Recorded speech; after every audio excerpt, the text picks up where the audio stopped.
मित्रों, महाभारत की कहानियाँ हम बचपन से सुनते आ रहे हैं, टेलीविज़न पर भी देखते आ रहे हैं।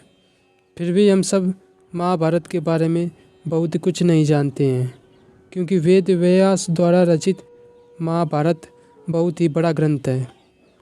दोस्तों, महाभारत में 1,00,000 श्लोक हैं। आज हम आपको महाभारत की 5 ऐसी ही कहानियाँ बताएंगे जो आपने शायद पहले कभी सुनी हो। तो आइए शुरू करते हैं पहली कहानी, मामा शकुनी के बारे में। मित्रों, हम सब मानते हैं कि शकुनी कौरवों का सबसे बड़ा हितैषी था, जबकि इसका बिल्कुल विपरीत है। शकुनी ही कौरवों के विनाश का सबसे बड़ा कारण था। उसने ही कौरवों का वंश समाप्त करने के लिए महाभारत के युद्ध की पृष्ठभूमि तैयार की थी। पर उसने ऐसा क्यों किया, आइए जानते हैं। शकुनी क्यों बने कौरवों के विनाश के कारण।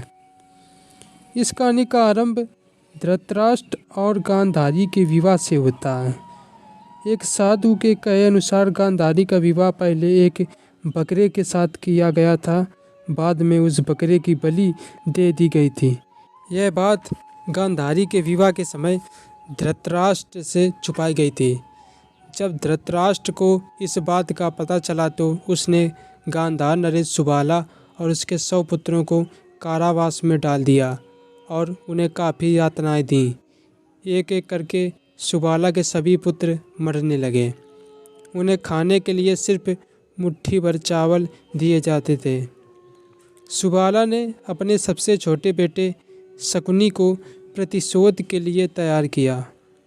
सब लोग अपने हिस्से के चावल शकुनी को देते थे ताकि वह जीवित रहकर कौरवों का नाश कर सके।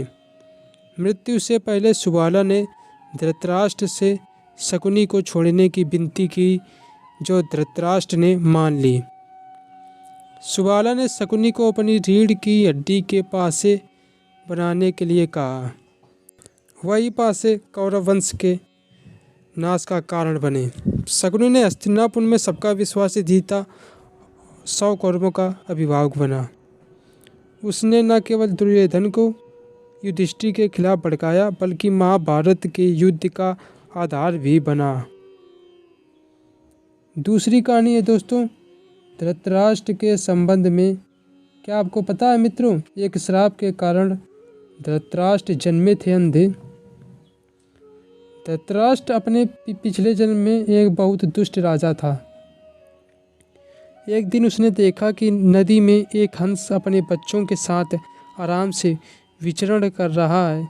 उसने आदेश दिया कि उस हंस की आंख फोड़ दी जाए और उसके बच्चों को मार दिया जाए।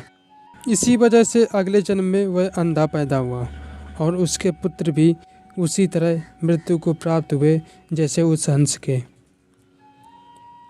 तीसरी कहानी है अभिमन्यु के संबंध में। मित्रों, क्या आपको पता है कि अभिमन्यु काल यवन राक्षस की आत्मा था। कहा जाता है अभिमन्यु एक काल यवन नामक राक्षस की आत्मा थी। श्री कृष्ण ने काल यवन का वध कर उसकी आत्मा को अपने अंग वस्त्र में बांध लिया था। वह उस वस्त्र को अपने साथ द्वारिका ले गए और संदूक में रख दिया।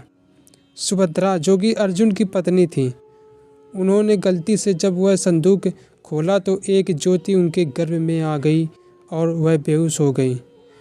इसी वजह से अभिमन्यु को चक्रव्यूह भेदने का सिर्फ आधा ही तरीका बताया गया। चौथी कहानी है कुरुक्षेत्र के बारे में।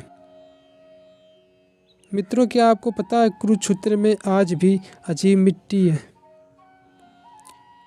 मित्रों, कुरुक्षेत्र में एक जगह है जहां माना जाता है कि महाभारत का युद्ध हुआ था। उस जगह कुछ 30 किलोमीटर के दायरे में मिट्टी की संरचना बहुत अलग है। वैज्ञानिक समझ नहीं पा रहा है कि यह कैसे संभव है, क्योंकि इस तरह की मिट्टी सिर्फ तभी हो सकती है अगर उस जगह पर बहुत ज़्यादा तेज़ गर्मी हो। बहुत से लोगों का मानना है कि युद्ध की वजह से मिट्टी की प्रवृत्ति बदली है। पांचवी कहानी है मित्रों, महाभारत युद्ध में हर योद्धा का अलग संघ था। सभी योद्धाओं के संघ बहुत शक्तिशाली होते थे। भगवत गीता के अनुसार एक श्लोक में सभी संघों के नाम हैं। अर्जुन के संघ का नाम देवदत्त था। भीम के संघ का नाम पौंड्रा था। कृष्ण के संघ का नाम पांचजन्य था। युधिष्ठिर के संघ का नाम अनंत विजया था और सहदेव के संघ का नाम पुष्पकौ तथा नकुल के संघ का नाम सुघोषमणि था।